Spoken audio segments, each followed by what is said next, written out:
तू मेहदी माऊद का फर्जंद गरामी, तू शौकत इस्लाम का सरमस्त पयामी, तू शौकत इस्लाम का सरमस्त पयामी। इस्लाम की दुनिया में इशाअत तेरा मकसूद, ए मुस्लिह माऊद, ए मुस्लिह माऊद, ए मुस्लिह माऊद, ए मुस्लिह माऊद। The truth of prophets is demonstrated by the fulfillment of the prophecies that they make. The founder of the Ahmadiyya community in Islam, Hazrat Mirza Ghulam Ahmad of Qadian, alayhi salam, the promised Messiah, was the recipient of many prophecies. One of the most inspiring revelations concerned the advent of Muslim Maud, or the promised reformer. On the 20th of February 1886, the promised Messiah alayhi salam announced that God had revealed to him that he would be blessed with a son. The revelation stated, "A handsome and pure boy will be bestowed on thee. He will be extremely intelligent and understanding, and will be meek of heart, and filled with secular and spiritual knowledge. His fame will spread to the ends of the earth, and people will be blessed through him." This particular prophecy of the promised Messiahs is referred to as the prophecy of Al-Muslim Maud, or the promised reformer. In accordance with these words, the promised Messiah alayhi salam was blessed with a son, born on January the 12th, 1889 in Qadian, in India. Hazrat Mirza Bashiruddin Mahmud Ahmad Raziyallahu Anhu was later to become Khalifatul Masih II.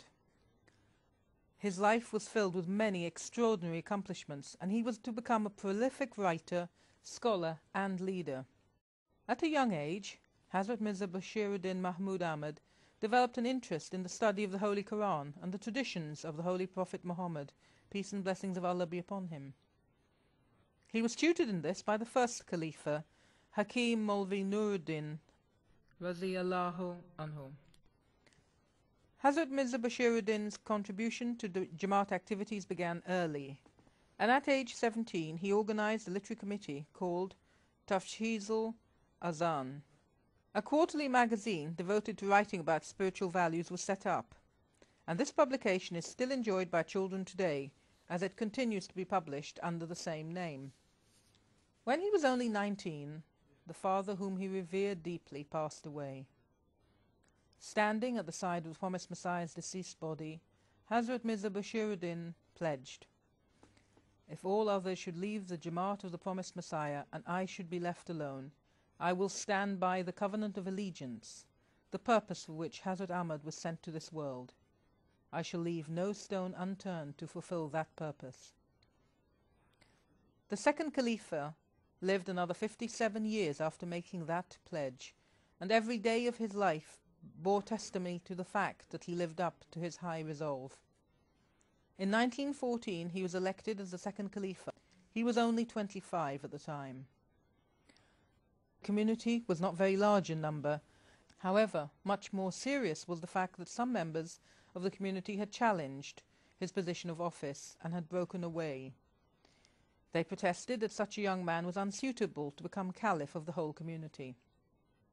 How wrong they were!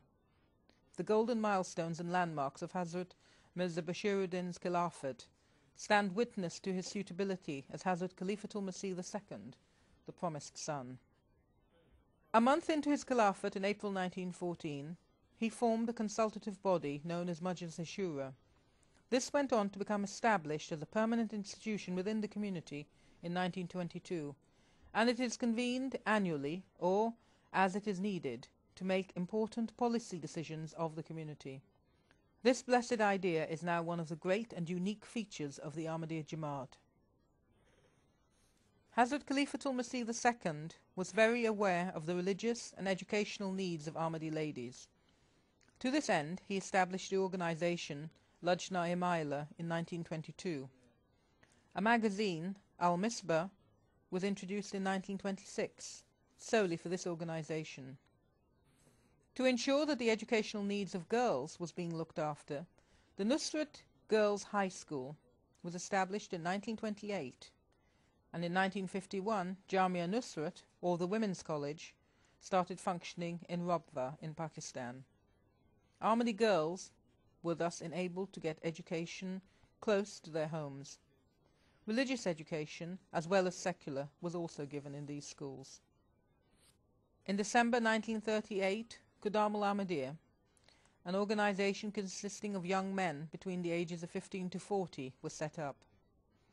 Atfal al-Ahmadiyya was also set up to cater for the needs of boys under 16 years. In 1940, Majlis Ansarullah was established for all male members of the Jamaat over the age of 40. These auxiliary organizations of the Jamaat have remained in place from the time they were set up until today, and within them all members of the Jamaat work together and show an exceptional spirit of brotherhood and sisterhood, as they strive to inculcate spiritual and righteous values within themselves. The Madrasa Ahmadiyya, which was set up for religious instruction, was raised to the status of Jamia Ahmadiyya by Hazrat Mirza Bashiruddin in May 1928.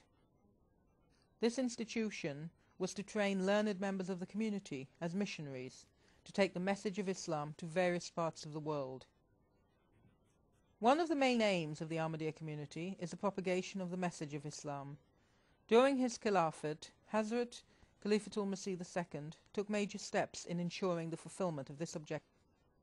After his election as Khalifa, he started afresh the translation of the Holy Quran into English with explanatory notes in order to deliver the message of Islam to the European nations. Muslim missionaries were trained and then posted out to various countries. Later on, this responsibility was handed over to Anjuman Tariq-e-Jadid, or the Department for Foreign Missions. The first Ahmadiyya mission was established under Hazrat Mirza Bashiruddin's Khilafat and was in Mauritius. Hazrat Sufi Ghulam Muhammad was the first missionary there, and he arrived on June 15, 1915. Hazrat Mufti Muhammad Sadiq, a companion of the Promised Messiah, arrived in Philadelphia in the USA on February 15, 1920, to preach Islam to the US. The Tehreek-e-Jadid scheme is still alive today. Mosques, mission houses, clinics, hospitals, schools, colleges and printing presses have been built in nearly 176 countries of the world, dedicated to the service of Islam. To attend to the religious needs of those in the Indo-Pakistan subcontinent, Hazrat Mirza Bashiruddin set up the Waqf-e-Jadid scheme in 1958.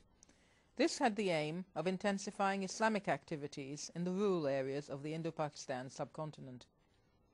Hazrat Mirza Bashiruddin inspired the community to cultivate the spirit of sacrifice